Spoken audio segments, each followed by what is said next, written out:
Buenas, hoy Derecho Administrativo, segunda parte. Y como diría Diana Uribe, mi historiadora favorita, la vez pasada estuvimos comentando cómo desde Atenas hasta la Ilustración surgieron una serie de instituciones que, si bien no podríamos denominar derecho administrativo, se integran en esta nueva rama que nace en la Revolución Francesa con la aparición del principio de legalidad y de la administración pública. Comentamos también cómo nace, crece y se desarrolla la institución y el concepto de acto administrativo, esa poderosa entidad que se va a colocar en el centro de esta nueva rama del derecho y que va a provocar un cambio sustancial en cómo la entendemos.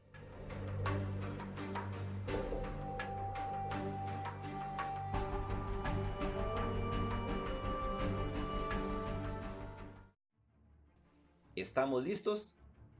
Iniciemos.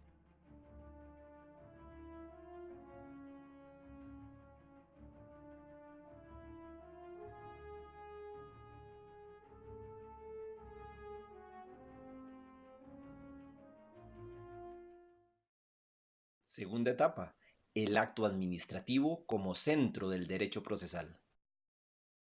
1872 nace la justicia derivada, entendida esta como ese fenómeno que se presenta en Francia en donde se modifica el ordenamiento jurídico francés para permitir que el Consejo de Estado ya no solo pueda conocer e instruir causas para revisar conductas administrativas, sino que ahora este órgano no solo va a recomendar, sino que va a decidir. Y aquí es importante hacer la siguiente precisión en cuanto a los recursos que conocía esta instancia.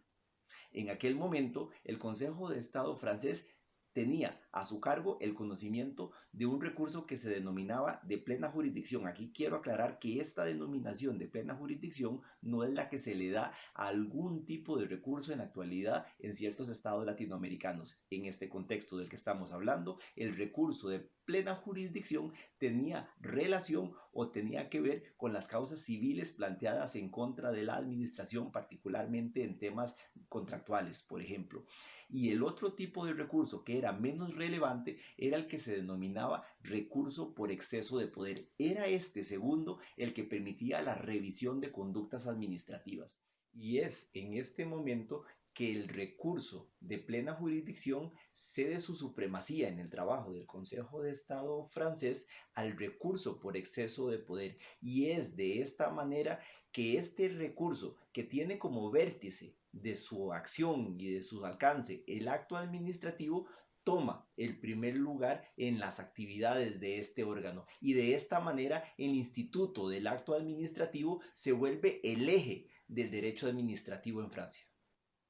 En este punto es importante precisar que pese a que el profesor Eduardo García Enterría nos señala que es aquí donde nace el contencioso administrativo y se empodera el acto, el profesor Maurer nos indica, por el contrario, que ya en Alemania, concretamente en el Land de Baden, había un proceso contencioso administrativo establecido desde 1863. 1874. Es en este año en donde en Alemania el profesor Gierke postula la teoría del órgano, completando así la organización administrativa en el binomio que hoy conocemos ente y órgano. Recordemos que en el video anterior hablamos cómo el profesor Gerber difundió la teoría de la personalidad jurídica, concluyendo la entidad de las administraciones públicas. Pues es en este momento en donde se desarrolla la teoría del órgano y logramos complementar el binomio que les decía como hoy entendemos la organización administrativa.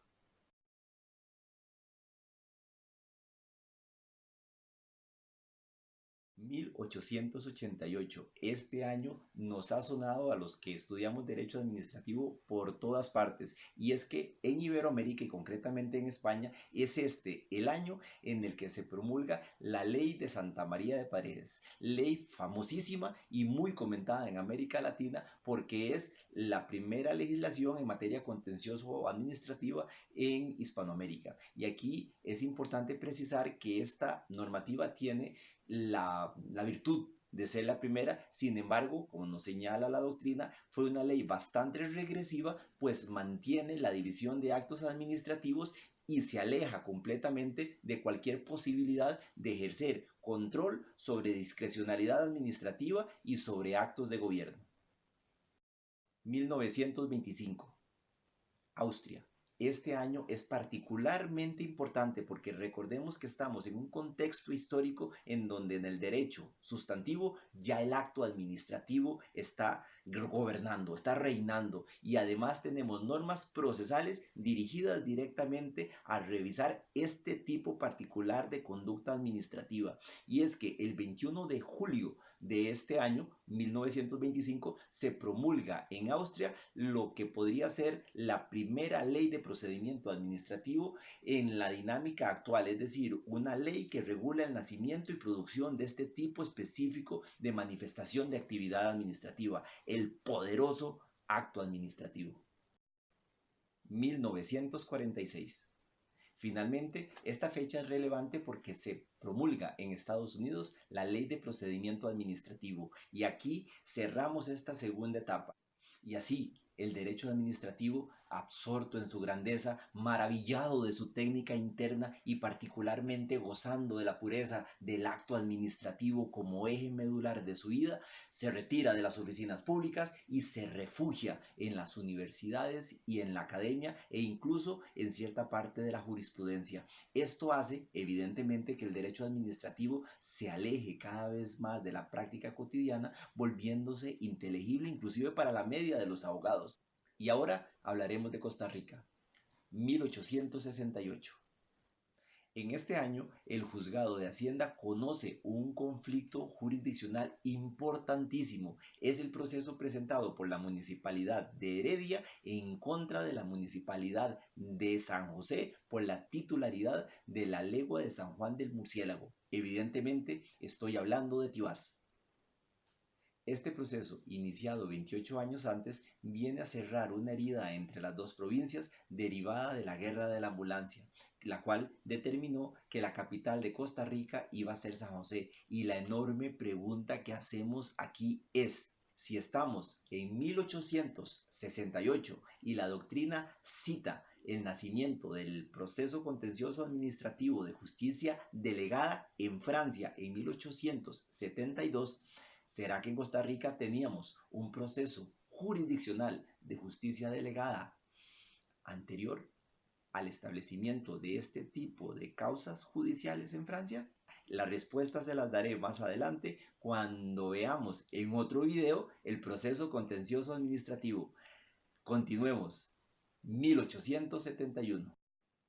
Este año es importante para el derecho constitucional costarricense porque se emite la anterior constitución política, pero evidentemente también es un año de particular relevancia para el derecho administrativo nacional. ¿Por qué? Porque esta constitución política regula un instituto que se ha mantenido constante en las constituciones políticas anteriores, y es la existencia de una municipalidad por provincia. Efectivamente, era la cabecera de la provincia la que contaba con municipalidad. El otro gran aporte que se da en esta constitución política es que se reemplaza la denominación de Consejo de Estado por una distinta, es decir, el órgano se mantiene, pero con una denominación diferente. Y es que es a partir de esta constitución política cuando el Consejo de Estado pasa a llamarse Consejo de Gobierno. 1887. Esta es una de mis fechas. Creo que va a ser la favorita, o ya es la favorita, de la historia del derecho administrativo costarricense. Pongan atención, esto nos va a mover la silla. Recordarán que dije cuando hablé en la parte general de esta segunda etapa que en 1888 en España nace la ley de Santa María de Paredes, la cual se difundió por América Latina y se considera la base de nuestro sistema contencioso administrativo. Pues, como lo podrán ver en la imagen, en 1887, un año antes, en Costa Rica se emite la Ley de Tribunales, y es en esta norma en donde de forma expresa se regula la jurisdicción contencioso-administrativa. 1907.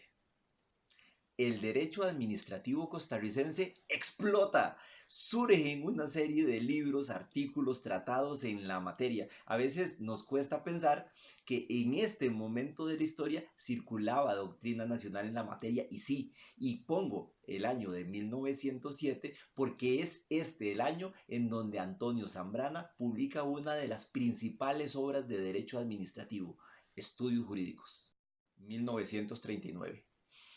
Aquí tengo que respirar. Les voy a contar sobre un libro maravilloso. Y es que es en este año en donde se publica aquí en Costa Rica una excelente obra de derecho administrativo. Principios de Derecho Administrativo, por Ernesto Martín. Es una obra jurídica del más alto nivel, publicada en Costa Rica y desarrollando elementos fundamentales del derecho administrativo. Ahora, tengo que aclarar, tanto esta obra como la anterior son textos académicos de su tiempo, es decir, actocentristas.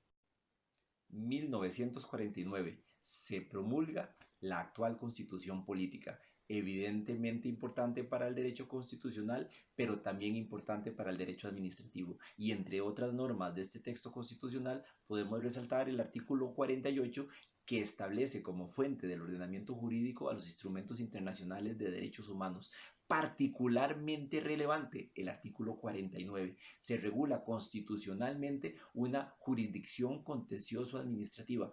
He de decir, como lo vamos a ver más adelante, pues que sí, que está en la Constitución, pero también tenemos que precisar que la Constitución reguló una jurisdicción contencioso-administrativa bastante débil, pues buscaba únicamente el control de los actos administrativos reglados. Y además tenemos el artículo 169 y siguientes. Se regula el régimen municipal, introduciéndose un enorme cambio en el sistema de descentralización costarricense, y es que en esta constitución política se cambia el sistema de una municipalidad por provincia a una municipalidad por cantón. Es esto lo que el profesor Ortiz Ortiz nos dice que es el principal enemigo del régimen municipal. Aquí tenemos un sistema en donde las corporaciones municipales van a convivir con diferentes realidades. Vamos a tener las grandes municipalidades en los centros de población con capacidades y recursos económicos, y también vamos a convivir con corporaciones locales con escasez de recursos y con poca capacidad técnica para enfrentar el sinnúmero de obligaciones que deben atender en su cantón. 1950. Regularmente, los costarricenses tenemos referencia al Código Procesal Contencioso Administrativo y a su antecesora, la Ley Reguladora de la Jurisdicción Contencioso Administrativa de 1960. Sin embargo, estas no son las únicas leyes que hemos tenido en Costa Rica que regulan de manera específica el procedimiento contencioso administrativo, y es que en 1950 se promulgó la Ley 1226 o Ley 1226, denominada Ley sobre el Proceso Contencioso Administrativo. Esta es nuestra primera ley de proceso contencioso administrativo costarricense con una regulación específica sobre la materia. Debo aclarar, eso sí, que es una ley bastante corta, muy simple, radicalmente actocentrista y particularmente lacónica en materia de control de discrecionalidad. 1962. Este año es relevante para el derecho comunitario latinoamericano porque es cuando se inicia el primer proceso de esta naturaleza en el continente americano, y es que se crea la Organización de Estados Centroamericanos. Ha llegado la gloriosa década de los 60 para el ordenamiento jurídico costarricense y para el derecho administrativo nacional. Tercera etapa, el actocentrismo, 1956. Estamos en España. En este año se aprueba la Ley Reguladora de la Jurisdicción Contencioso-Administrativa, norma que inspirará el surgimiento de un conjunto de leyes de naturaleza similar en diversos países de América Latina. Esta es una enorme creación de dos profesores, don Jesús González Pérez y don Manuel Balbé. Sin embargo, aquí tengo que aclarar que no encontré imágenes de don Manuel, así que solo estoy poniendo la imagen de don Jesús González Pérez. Y además quiero aclarar que, como lo señala el profesor García de Enterría, nuestro derecho administrativo, en los términos como lo conocemos hoy, puede tener su nacimiento en este momento de nuestro relato. Sin embargo, también hay que señalar que esta norma es propia de su contexto histórico, es decir, el acto administrativo es el eje de las regulaciones contenidas en ella. 1969. Se firma la Convención Americana sobre Derechos Humanos, también conocida como Pacto de San José de Costa Rica. Esta norma es muy importante para el derecho administrativo, no solo porque es la base del sistema interamericano de protección de derechos humanos, sino porque además, lo veremos más adelante, es también la principal columna de un sistema de derecho administrativo común que ha derivado de la jurisprudencia de la Corte Interamericana de Derechos Humanos y de los pronunciamientos de la Comisión Interamericana de Derechos Humanos. 1972. Este año es particularmente importante para el derecho administrativo y es que el 12 de marzo de ese año el Tribunal Federal Alemán se trae abajo una institución que en las facultades de Derecho nos enseñan con particular entusiasmo, y es que desde mediados del siglo XIX, profesores de la talla de Otto Mayer nos hablaban y nos comentaban de las bondades y de la necesidad de las relaciones de sujeción especial o de las relaciones especiales de sujeción. Pues bien, esta institución que se difundió de manera alegre y entusiasta en América Latina fue declarada contrario a los derechos fundamentales desde este año, desde 1972. Sin embargo, a la fecha, muchas autoridades jurisdiccionales de nuestro continente todavía hacen referencia a ellas. 1978.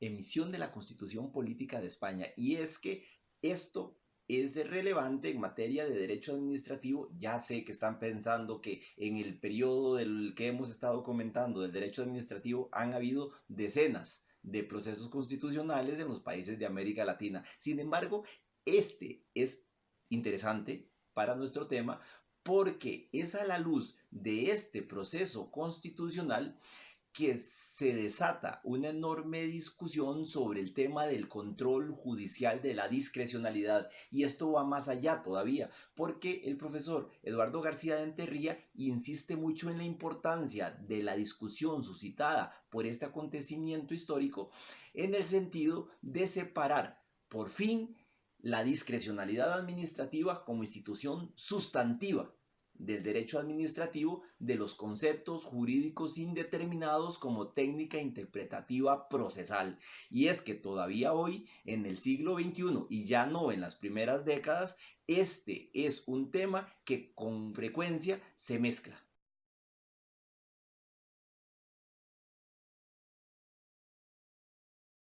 Veamos lo que nos dice este autor.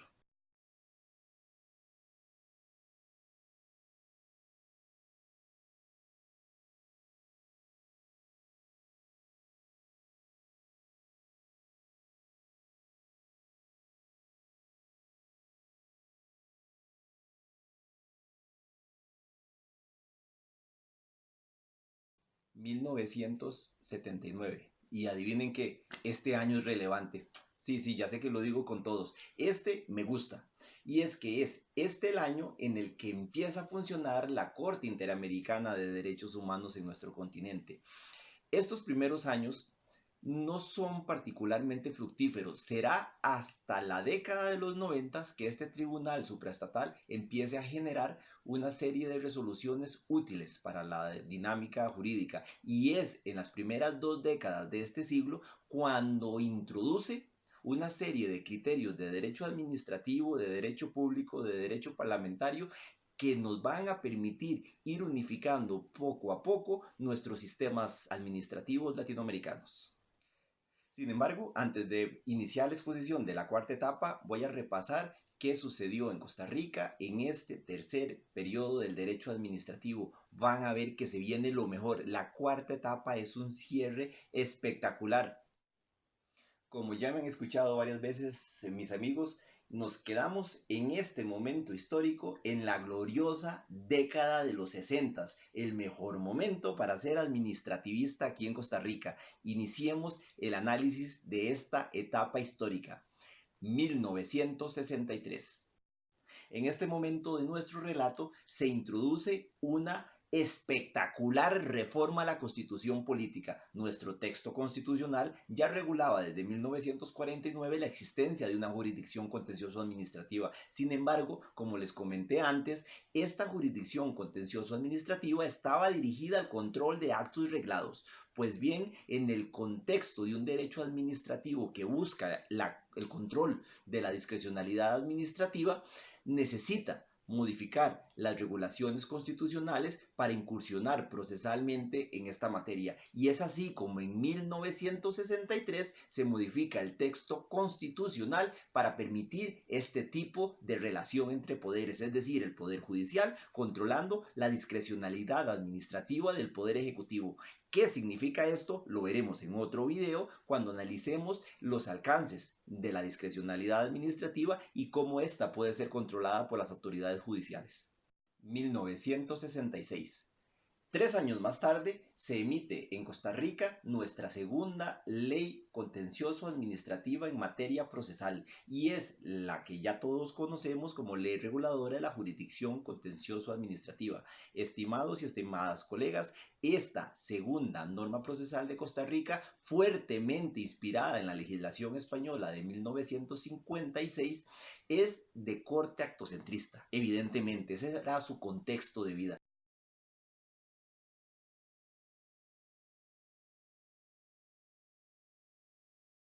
Sin embargo, hay que reconocer que, al igual que su similar de España, tenía un componente subjetivo mucho más fuerte que el modelo francés de exceso de poder. 1968. Y es que para esto me tengo que acomodar. Vean cómo vamos a cerrar la década. En este año de 1968, nuestro sistema político, social y económico estaba tan consciente de la necesidad de desarrollar un buen derecho administrativo que se inician los trabajos preparatorios de lo que se iba a denominar un código administrativo. Ya veremos en qué termina el código administrativo, aunque posiblemente ya nos huele de qué estamos hablando. 1978. Y sí, les hablo de la Ley General de la Administración Pública. Don Eduardo Ortiz Ortiz, coordinador y principal redactor y promotor de la norma. Una excelente norma de exportación, la envidia de muchos administrativistas europeos y continentales en este lado del Atlántico. Sin embargo, actocentrista. Y aclaro, es un estupendo trabajo. No quiero que se entienda que estoy diciendo que la norma está mala. Es simple y sencillamente que estoy señalando que la norma responde a la realidad dogmática, académica y jurisprudencial del momento histórico en el que se redactó. La Ley General de la Administración Pública hoy en día es una de las mejores leyes que componen el ordenamiento jurídico costarricense. 1989. Empieza a trabajar la Sala Constitucional y este es un tema de derecho constitucional, efectivamente. Sin embargo, también hay que decir que estos primeros años de trabajo de la Sala Constitucional vinieron a ser un paliativo para atender las necesidades de la población en materia de vías de hecho, de inactividad administrativa, de omisión de respuesta. Estas situaciones que atiende la Sala Constitucional son justamente los aspectos que el derecho administrativo actocentrista no es eficaz en atender. Es decir, efectivamente, a través de un proceso contencioso administrativo regulado por la Ley Reguladora de la Jurisdicción Contencioso Administrativa, era posible atacar vías de hecho y también, de alguna manera, era posible reconvertir la inactividad administrativa en una especie, en una ficción jurídica formal de acto administrativo. Sin embargo, la técnica era tan complicada y la solución tan poco eficaz que el derecho administrativo nos pedía algo. Teníamos que avanzar en estas materias. 1992.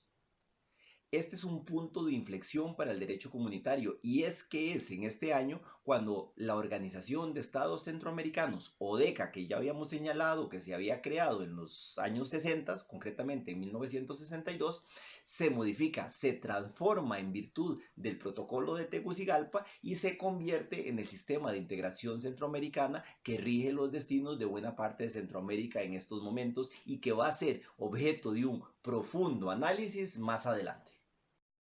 Cuarta etapa, el abandono del actocentrismo, un nuevo paradigma procesal. Esta es mi etapa favorita, así que los que están viendo este video en un cine en 4D, agárrense de la silla porque se nos va a mover. Iniciemos esta etapa en 1980. Y regresamos a Francia, y es que es este el momento en donde se da la súbita irrupción del legislador francés. Sucedió algo que nadie se esperaba que sucediera, y es que hasta este momento de nuestro relato el derecho administrativo está siendo construido desde las universidades por los profesores de derecho administrativo y desde la jurisprudencia por la judicatura. Pero ¿qué sucede en este momento? Lo que nadie se esperaba. El legislador francés hace una modificación normativa para meterle racionalidad, para darle sentido común al derecho administrativo, para hacer subjetivo el derecho procesal, y se incorporan en las normas procesales de Francia una serie de instituciones que permiten, sí, la revisión de actos administrativos, pero también se busca controlar la inactividad, se busca además entrar en el dominio de las vías de hecho, y aquí se nos abre una puerta que todavía estamos explorando hasta dónde vamos a llegar, porque estas posibilidades ya iniciadas en la jurisprudencia alemana nos obligan a empezar a cuestionarnos si los silencios administrativos, si las actuaciones materiales y si la inactividad material de las administraciones públicas son formas de actividad administrativa distintas del acto administrativo y no una forma especial de ese tipo de actividad formal, porque de ser así vamos a necesitar en el derecho sustantivo un desarrollo de teorías que nos permitan adaptar el avance del derecho administrativo para atender las necesidades procesales y sustantivas de este nuevo periodo o etapa del derecho administrativo.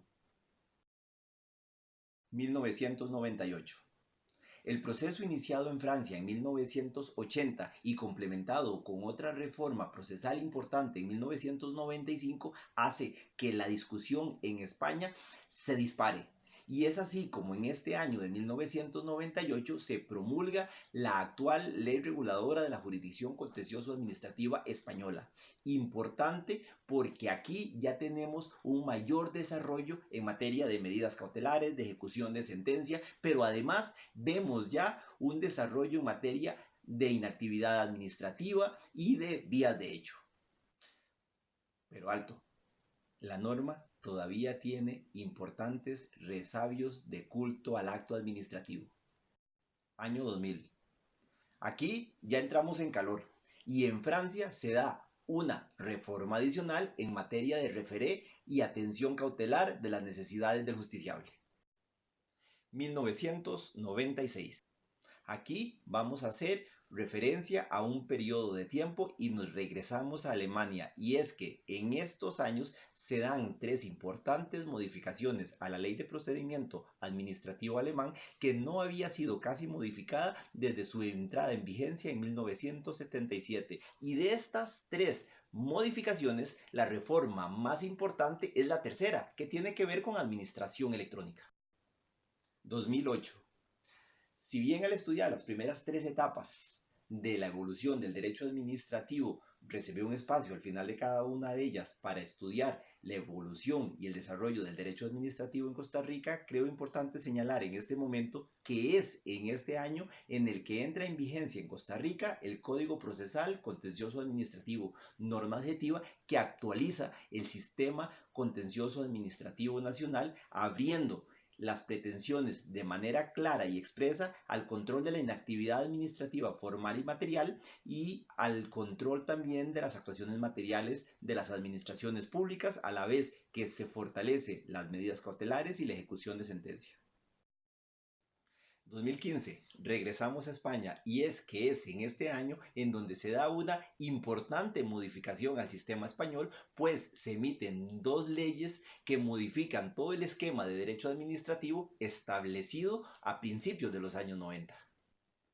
En primer término tenemos la ley 39/2015, Ley del Procedimiento Administrativo Común. Entre otros temas, esta ley busca, en primer término, simplificar. En segundo lugar, establecer transparencia en el sistema y entre otros temas importantes también busca regular las relaciones electrónicas, tanto las interadministrativas como las establecidas entre las entidades públicas y sus usuarios.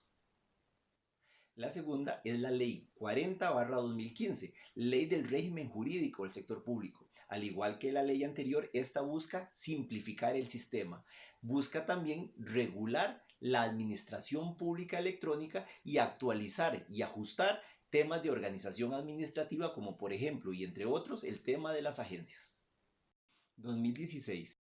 Hace un momento vimos cómo la súbita irrupción del legislador francés en 1980 en el derecho procesal administrativo nos llevó a cuestionarnos si la inactividad formal y material y las actuaciones materiales son formas de actos administrativos tácitos o presuntos o meras ejecuciones de actos administrativos, o si por el contrario, para poder entender adecuadamente los efectos de esta reforma procesal, era necesario desarrollar en el derecho sustantivo estas instituciones como una entidad propia, como una forma de conducta administrativa distinta del acto administrativo.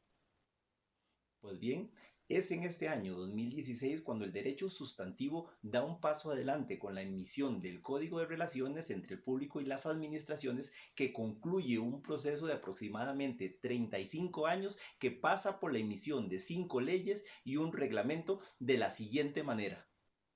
El proceso inicia en 1978 con la emisión de la Ley de Relaciones entre la Administración Pública y los ciudadanos. En 1979, un año después, se emite la Ley de Motivación de Actos Administrativos. En 1983 se promulga vía decreto el Reglamento de Relaciones entre las Administraciones Públicas y el público. En el año 2000 se emite la Ley de Derechos de los Ciudadanos frente a las administraciones públicas, y es en el año 2013 en donde se emite la ley que va a ser la antecedente y base del código que estamos comentando. Me refiero a la Ley de Habilitación al Gobierno de Francia para que proceda a simplificar el sistema administrativo francés, y el proceso evidentemente se cierra en 2016 con el Código de Relaciones entre las administraciones y el público, la cual estamos comentando en este momento.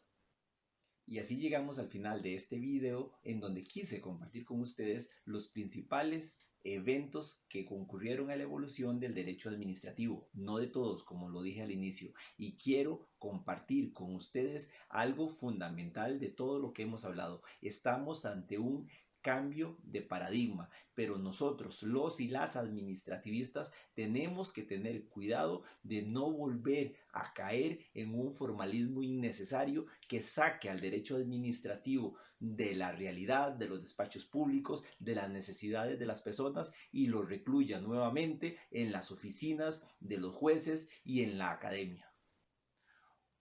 Una aclaración más. La teoría del acto administrativo no está equivocada. Quiero enfatizar eso.